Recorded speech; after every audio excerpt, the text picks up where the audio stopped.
Welcome to a special edition of Ballpark Magazine, the Super Duper Baseball Blooper Issue.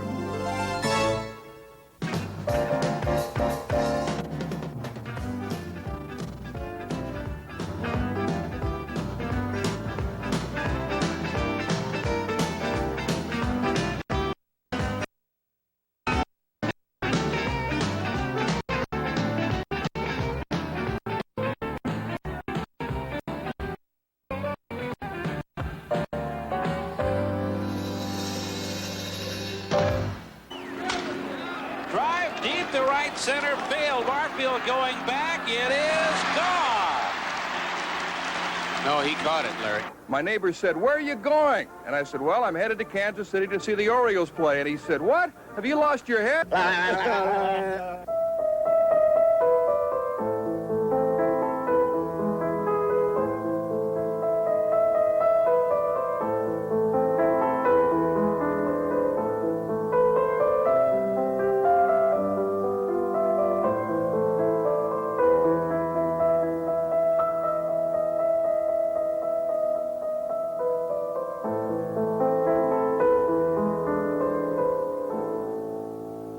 And a lot of guys that spent time together in the minor leagues. Yeah, there are quite a few of us, but... That probably means that Rona might be going to the minor leagues. And if so, the question is, can Rona bear it? Oh, my God. Time is called now. The home plate umpire sees it. He's pointing at it. Greg's looking out the left field. Eric's looking down the left field. He thinks there's something on the field. Now he sees it. Oh. Take a bite.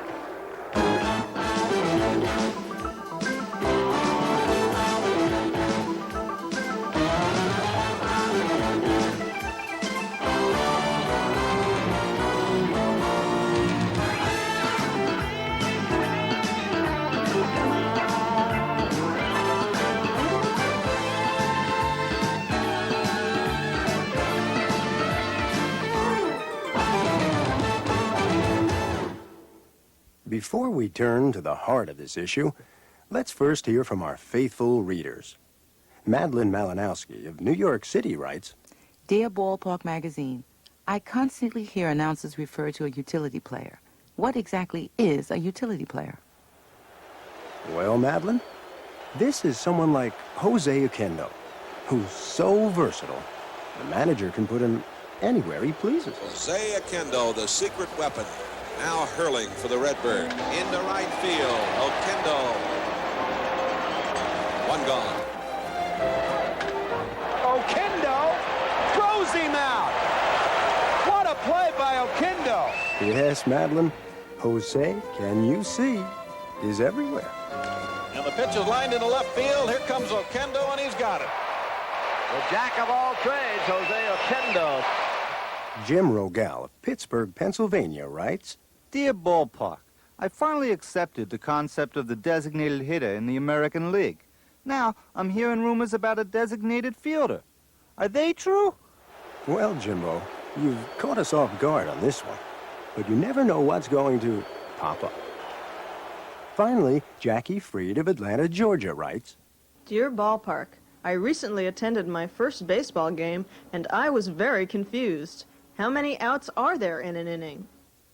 Well, Jackie, you must have attended the game between the Phillies and the Atlanta Braves. Andres Thomas on to Perry for out number 2. That'll bring up Von Hayes. A correction, out number 3.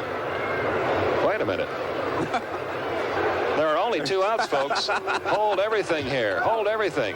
I thought I was losing it there for a minute. I don't know how in the world that happened. How can 9 players out in the field all be confused about how many outs there are? I have never seen that happen in all the years that I've watched baseball. Oh, but to answer your question, Jackie, in one inning, there are 6 outs.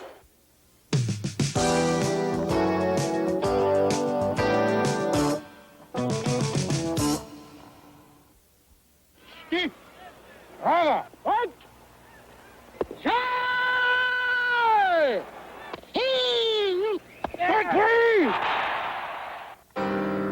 The strike zone, where pitchers and batters wage their daily war. The strike zone is often a source of frustration and bewilderment. It offers no quarrel on a swing and a miss, but do it enough, and you can lose your grip. Want to see a sailing bat? Here it is. I've always wanted to see a sailing bat. Sometimes the ball never makes it to the strike zone.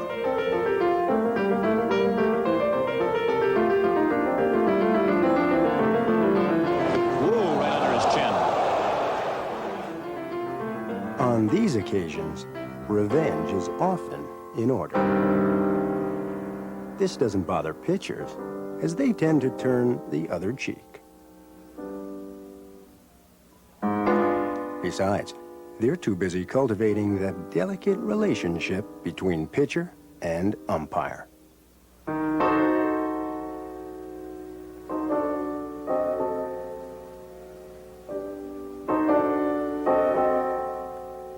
An unhappy pitcher can leave an umpire helpless.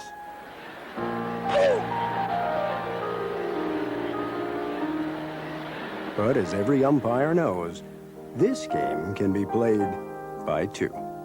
Let's see, did it hit him? Yes, right there. And luckily, Harvey throws about 10 miles an hour. Foul balls are strikes, and sometimes outs. And one pitch allows no argument.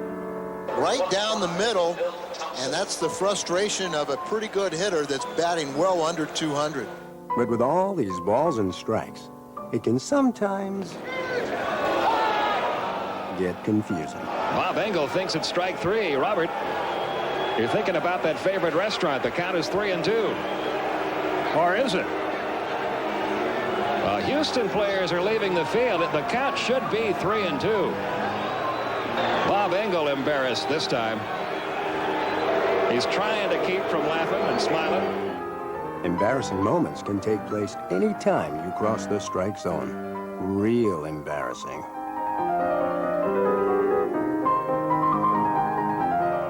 And just when you thought you'd avoided the issue completely, another strike is behind you.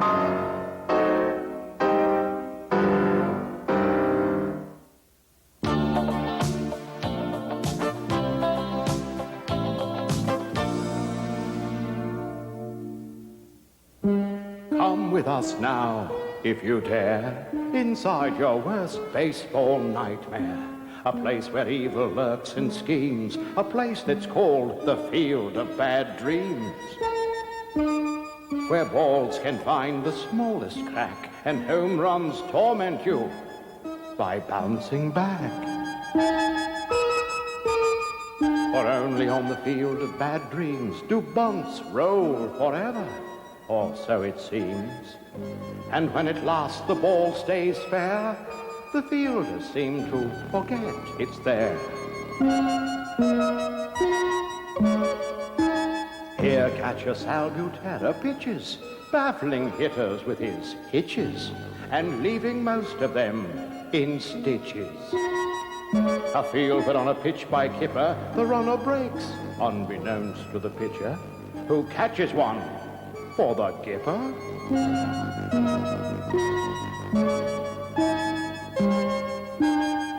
Where calling time calls for a double take, and yes, the double he will take.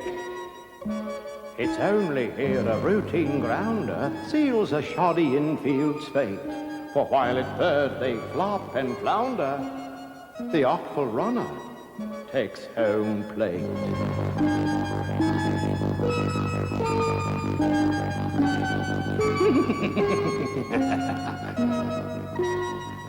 So come with us to the Field of Bad Dreams, where nothing is the way it seems, where even doubles test the brain, when ground rules don't include the drain. For in this land of nightmare lore, the bad dreams leave you wanting more of things you've never seen before. Well, there's another ball. It scoots over near the Phillies' dugout, and this ball is going to try to, it stays on the lip, and Schmidt's going to try to come home. Nobody's covering. Oh, my goodness. I have never in my life seen that.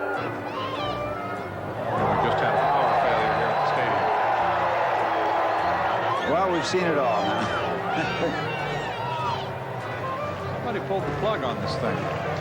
Well, the lights are out in Georgia. And we've got a flood. Center field, we've got a geyser. Or as they said in the movie Bull Durham, we got ourselves a natural disaster. Strike three was called, and Gladden was out of the box. Gladden stepped out. McClelland apparently told him to get back in, motion for Hudson to throw the pitch, and he was called out. What a bizarre out. 2 balls and a strike. What, that ball hit Tommy? Holy cow, he wasn't looking. Barrett is running, swing and a miss. The throw to second by Kennedy, and the runner is safe. What a bit of trickery on the part of Marty Barrett at second base. Obviously, the throw was there in time. Marty knew that. He pulled up short, purposefully. Sure did, didn't he? That's incredible. Carter unable to tag in advance, and Wisely remaining at second. With the Mets down by 4, and there are 2 out here in the 9th inning. Now Carter's called out, and the ball game is over. You think it's safe up in the press box? It's not supposed to shatter like that. That's plexiglass up there. Runners are going. Brooks lost the bat. The throw down to third. And Bonilla seemed to be clipped by the bat. Watch this. The bat, the ball, and Garcia arrive at third base at the same time. That's weird. Here's the bat. Garcia avoids it. Bonilla can't. The ball hit it. This is the first time I've ever seen this. This slider's hit deep to left field. Daniels back. On the track. At the wall. He jumps. Right again. Home run. Oh, no. Oh, my goodness. I'm starting to sound like Phil Rizzuto. Hit deep to center. Robin back. Does he have it? I think he made a great catch. He did. Unbelievable. Oh, that was beautiful. The Brewers win. It's a dinger. He lost the ball over the fence. It fell out of his glove? Yes. The second base umpire signaled out. And everyone in the stadium, ball players included, fooled on that one. And that's precisely what we mean in this, the field of bad, bad dreams.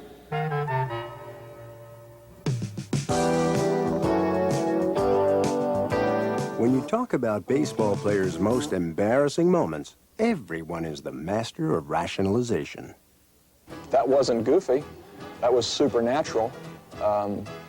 I think it was the Aurora Borealis went off that night. They'll only be able to get one if they can get that. Here, John bobbles the ball and to hell. John does not normally make that kind of mistake. They're going to try to score Kentner. And Tommy made 2 errors. Tommy should have stayed right on the mound. Well, you're right, absolutely. 3 errors? They can't give him 3 errors now. At one time, it was time for me to go up to hit, and I just had to go to the bathroom. I just had to go. And they just had to wait until I was done.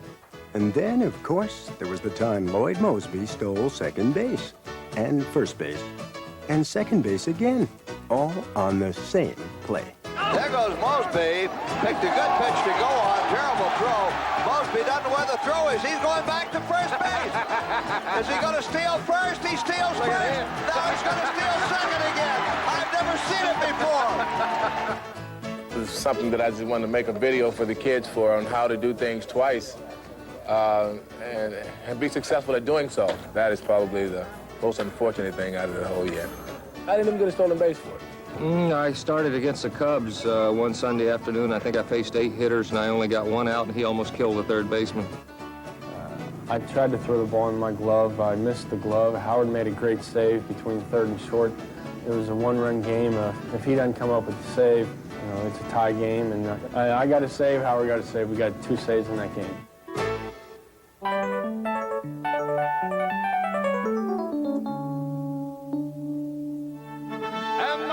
time for the greatest show on turf, the three-ring, four-base spectacular that stands head and shoulders above the rest. Let the ballpark Big Top begin. And so, without further ado, let's send out the clowns and get underway. I said, send out the clowns and let's get underway. Will somebody get that clown off the field? Thank you. And now, keep your eye on the ball as baseball's jugglers take center stage.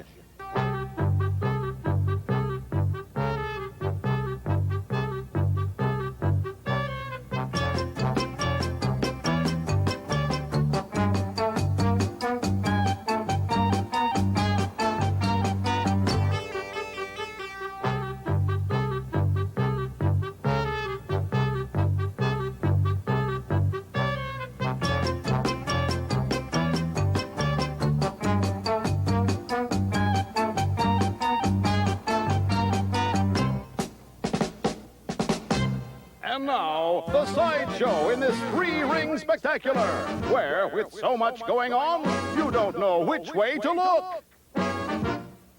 In this ring, we have the amazing and somewhat ridiculous-looking half-bearded man. Most people stopped doing this when they were 12 years old. The tall man, the short man, are we on a roll now or what? And just when you thought the trapeze artist had gone home, we present the amazing freestanding leap over the dome. And now, back to the sideshow with wild animal trainer Gunga Gunga Jones. Do not be afraid of the wild animals. They will not hurt you. I said do not be afraid. Just keep your eyes on them at all times.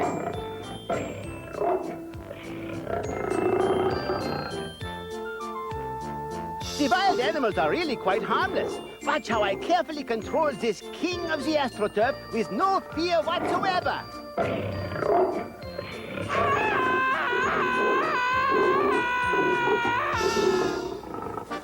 And now for our finale, the Tumblers.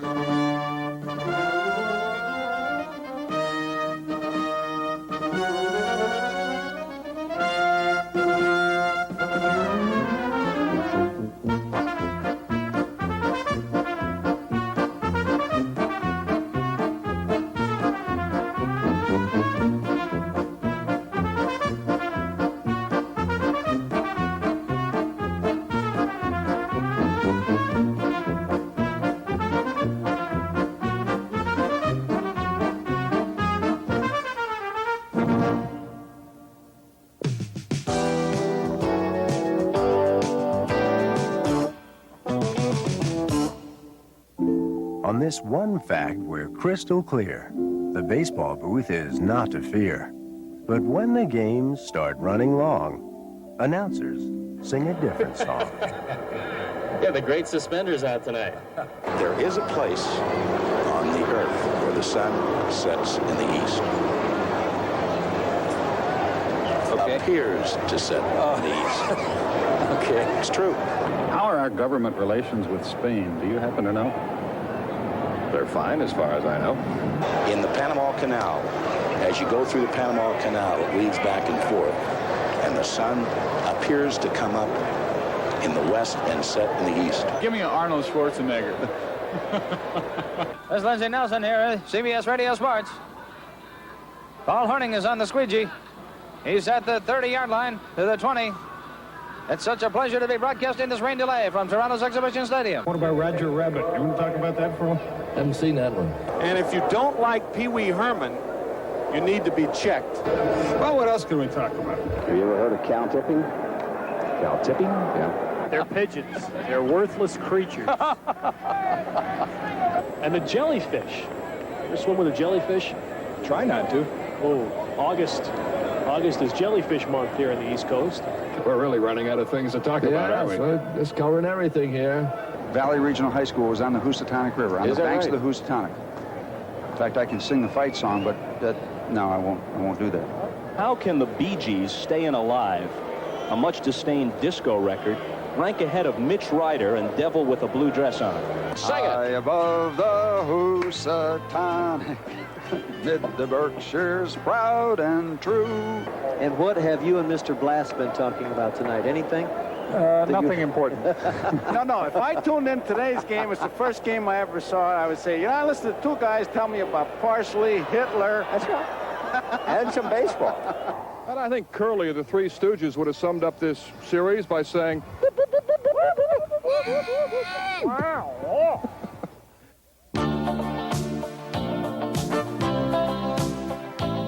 And now, this one and only message from our sponsor. Is it important? Just look. New York Mets relief pitcher Roger McDowell is known as baseball's premier practical jokester. And now, he's proud to announce the opening of Roger McDowell's School of Practical Jokes. Fans, it gets mighty boring out here in the bullpen sometimes, so I have to look for ways to liven things up a bit. So now I've decided to let you, the viewing audience, in on some of my favorite pranks. Enroll today, and I'll show you how to plant rubber in the gloves of opposing outfielders. You'll also learn how to secretly doctor your opponent's bat before he steps up to the plate. And here's a good one. I'll teach you how to throw your voice while yelling, "I've got it, I've got it," when your team hits an easy fly pop. And of course, my all-time favorite, greasing the mound for the opposing pitcher. What a laugh. Be sure to sign up today.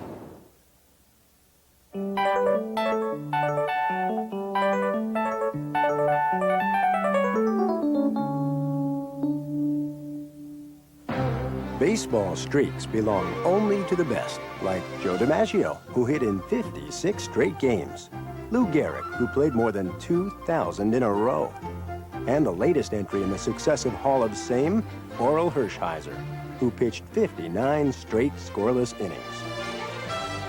Fly ball to right and a semi-check swing. Gonzalez, the record.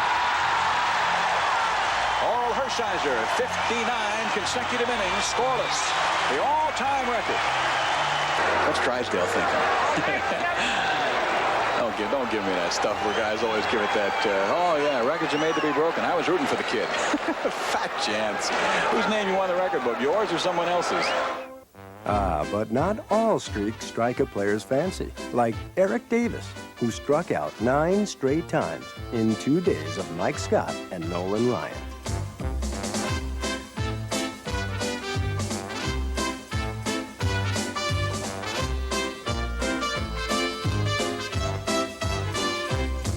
Corey Snyder knows the feeling. Corey had struck out 9 straight times against Roger Clemens. Then, a miracle.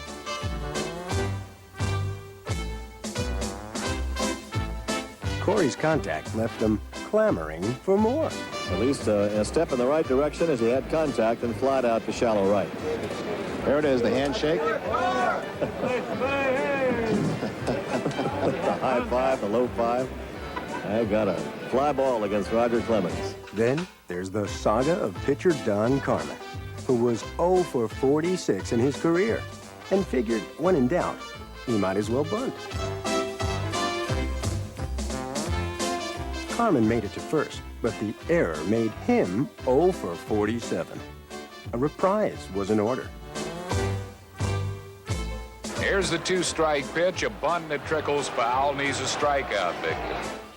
At 0 for 48 now, the bunt simply wasn't working, so Carmen took a cut. The batter, Don Carmen, up there to bunt probably. Nope, he's going to swing. Base hit through the middle. Oh!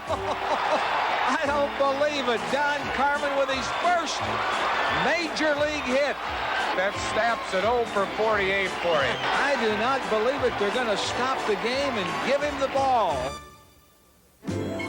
Len Sakata owns still another streak worthy of forgetting. Sakata couldn't have bought a hit against the White Sox, going 0 for 66 over the course of 7 seasons. But all streaks, whether good or bad, must soon come to an end. In the box score, it was 1 small hit. but 'twas a giant leap for Len.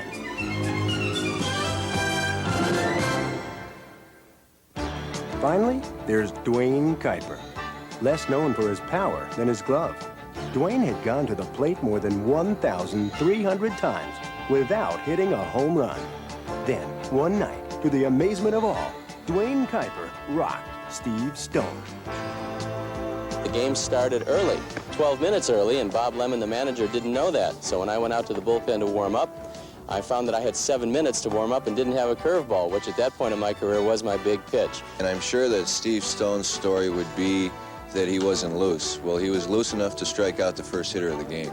He likes to tell the story. It was 450 feet deep into the right field seats. I think it just cleared the fence, but the point was it went over.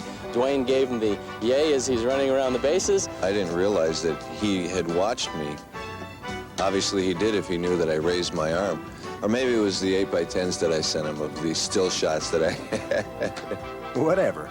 It's the Duane Kuipers of the world who will always keep the streaks of the Joe DiMaggios intact.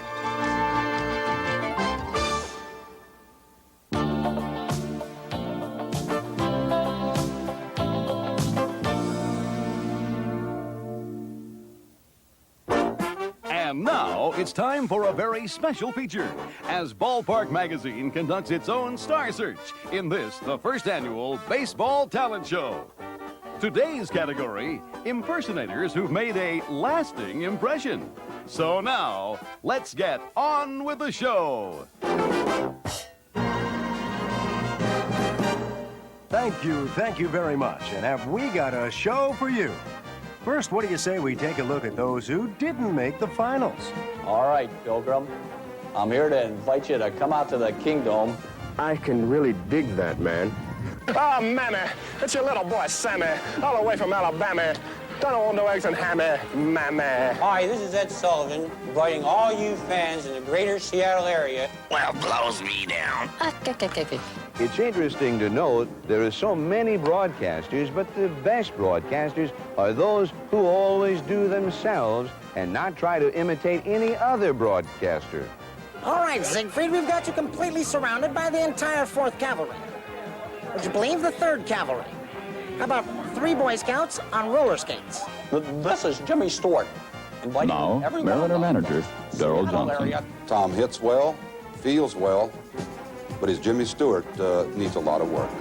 And how's this for a blast from the past? The Pedro and Tommy Show. Hey, baby!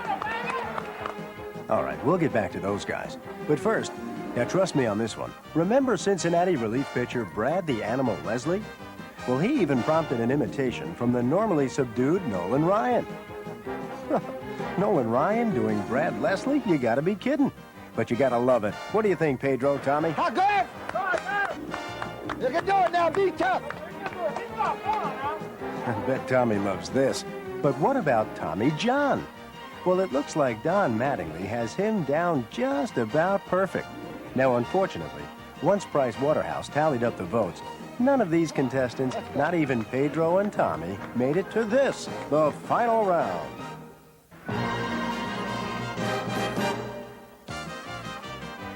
Our second runner-up is Rick Dempsey, who somehow manages to do a Robin Yount and an old Tommy Lasorda at the same time, featuring a brief cameo by Sammy Stewart as Jim Palmer.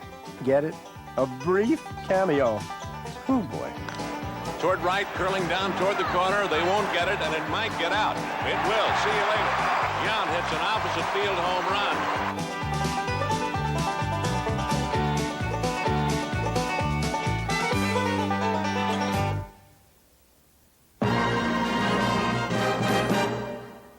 And now, our first runner-up, a tie between John Morris and Dennis Lamp, with Lamp doing Gaylord Perry almost better than the original. Now watch closely. Here's Lamp doing Perry, and here's Perry doing Perry. Well, you make the call. Now, Morris explains how to do Willie McGee. Got to look like you're in a lot of pain and you're having a miserable time out there. and then get up there and make it look like your knees are killing you, and it's the last place in the world that you want to be, out on the baseball field, and then just go out and lay out 4-line drives. That's Willie. Well, I'm not going to argue with that. But listen, nobody does a Dave Winfield better than Lamp.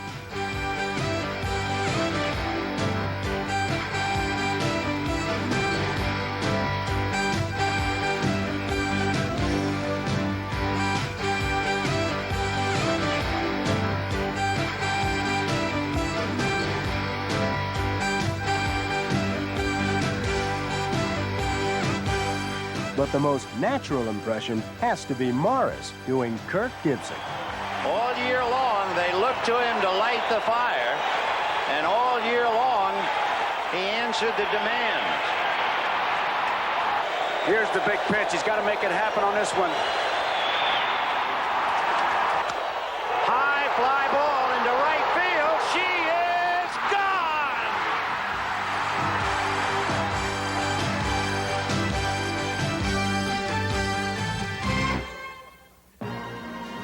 And now it's time for the winner of the first annual Baseball Talent Show.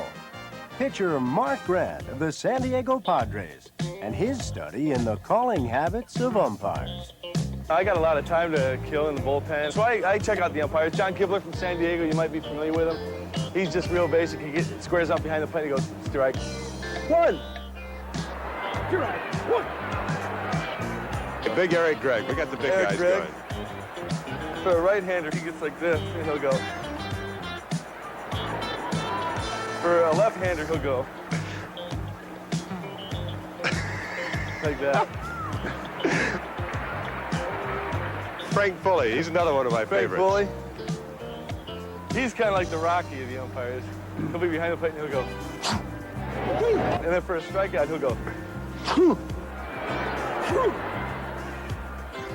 John McSherry, Big John. John McSherry, a big man. He'll just motion with his hand like that.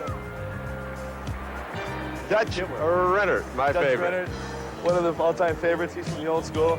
Very vocal. He'll get behind the plate and go, strike one.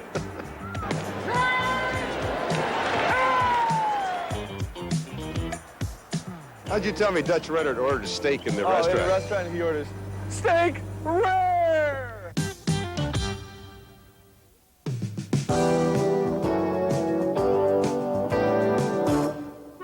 Of course, we know which bloopers win our admiration, but what about the players themselves?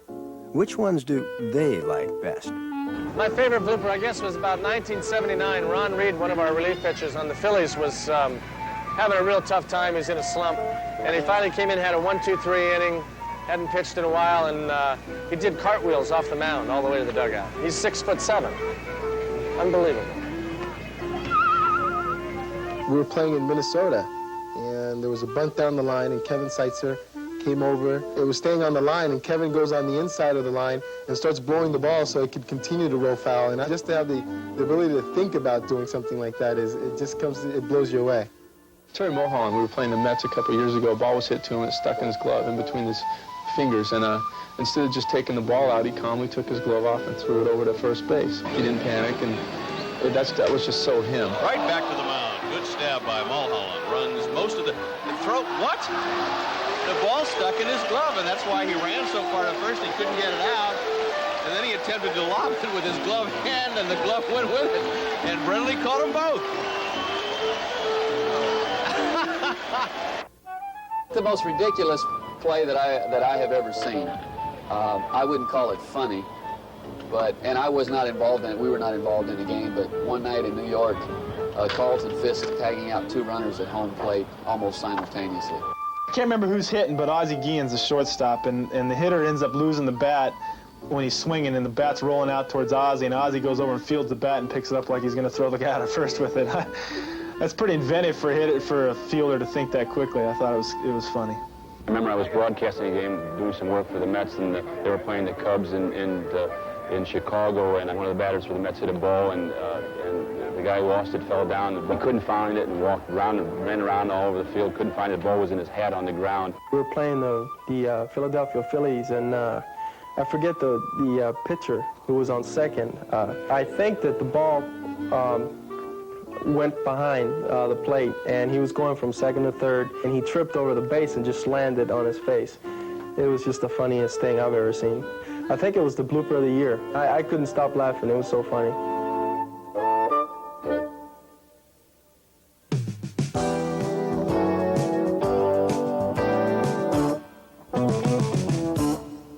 You know, not every super-duper baseball blooper leaves its victim in a stupor, as Ballpark Magazine looks at the bounces that went over with a bang.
Out to Zavala. He caught it! It'll be a double play! What a freak double play! And that's sliced to left field, and it's another chance for Mitchell, and he makes a bare-handed catch! You gotta be kidding me. Gotta be the play of the year. It's back. Look at that. Look what I have. And Viola even had time to look into the dugout to say to his teammates, I got it. Oh, Newman on the tarp makes the catch. Look at that stop by Palmer. Unbelievable.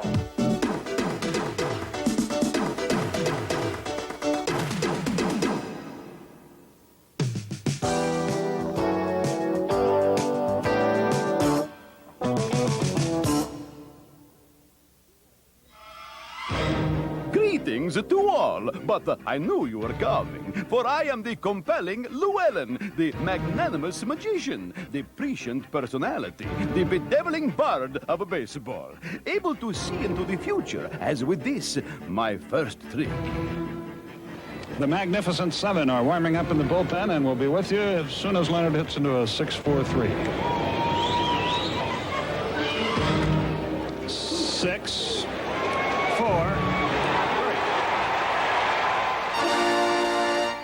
Yes, thank you.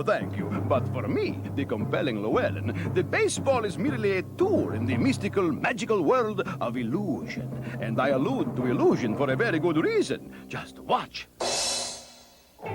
But do not be afraid, for as compelling as I am always in control. Just keep your eyes on the ball, and you too will be amazed.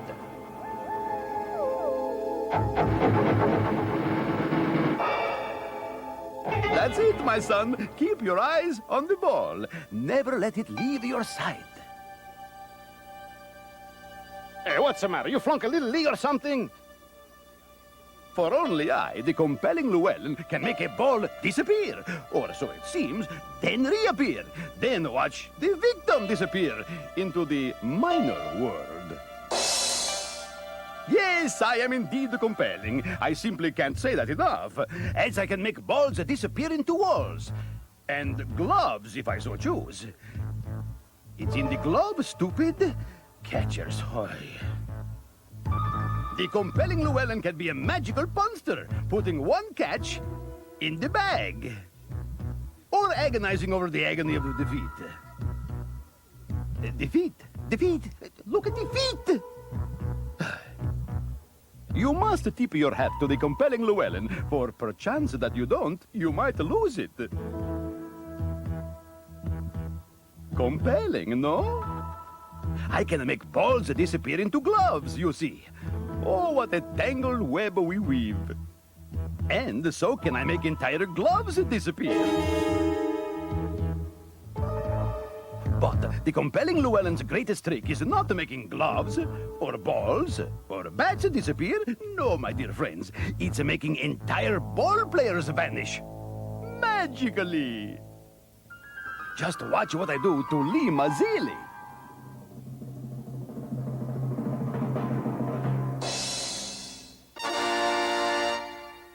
And again. Through doors, piece of cake. But there is one little problem with all of this. For once the ball players are gone, I am compelled to stop. What? Pay no attention to that man behind the curtain. He is gone. I have compelled him to leave. Hey, what's with the freeze frame? I'm not finished. You can't do this. Don't put me back in the stupid blooper duper thing.